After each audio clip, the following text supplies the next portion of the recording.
I'll be fine, yay. Hey, also, I'm being a weirdo and I'm filming in the middle of the bowl because it's the last day of Mental Health Awareness Month, and so I felt this was something that was super important that I needed to get out there. Slash, lighting outside is so much nicer. So the one thing I really wanted to talk about, and I was going to go on an Instagram story rant, but I figured a full-length video was probably a lot easier, about an app called Pacifica. It's something that I've been using for 3-4 years now, and I absolutely love it. It's honestly something that I think that everybody should have on their phone, whether you have mental illness or not, because everybody has mental health, so everybody has down days, everybody has good days, and it's kind of a nice way to like break down those feelings and dissect them and kind of be able to articulate what you're feeling. So the reason why I love it is because it's got all these super cool components. So the first one that I want to touch on is called the mood thing. So when you click on it, it's always like, how are you feeling? And so then it gives you like a little scale that you can go from anywhere to great to like horrible. And then it has a little section that you can click on it, and it gives you a bunch of words, like descriptive adjectives about how you're feeling. So you can be irritable, you can be amazing, you can be whatever. So you can make that list as long as you want, which is super helpful in dissecting any sort of feelings that you have, because sometimes it's really hard to verbalize those. And then underneath that, it has just like an open space for you to write what's going on, so what you may be feeling in that moment, or what's going on in that moment, or what you're feeling awful about, or what you're feeling great about. It's kind of awesome.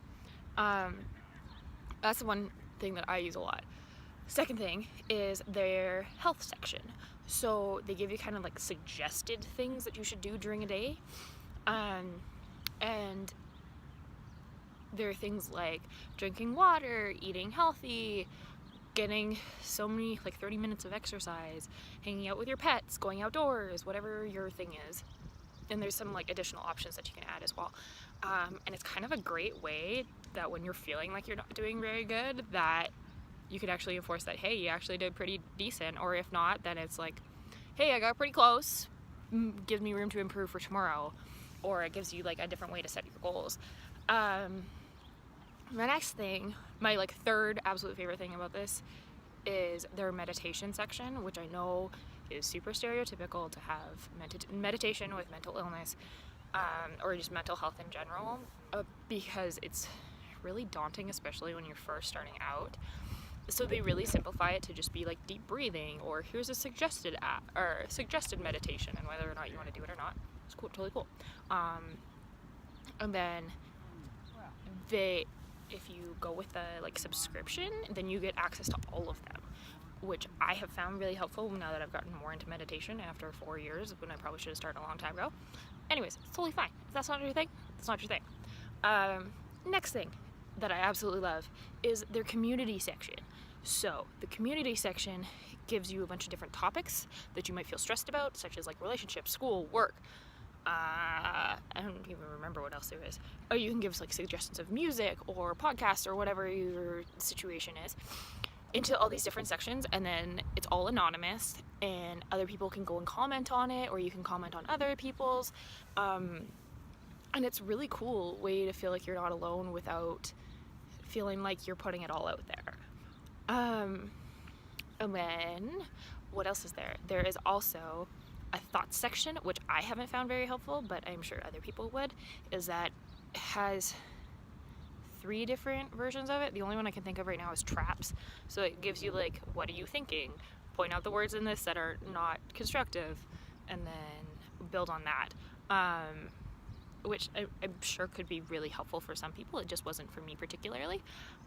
It also has a hope board, which I generally just end up posting all my With Love Wednesday stuff in, just for like a motivation of that life can be okay, and the things that make you feel good and all that jazz.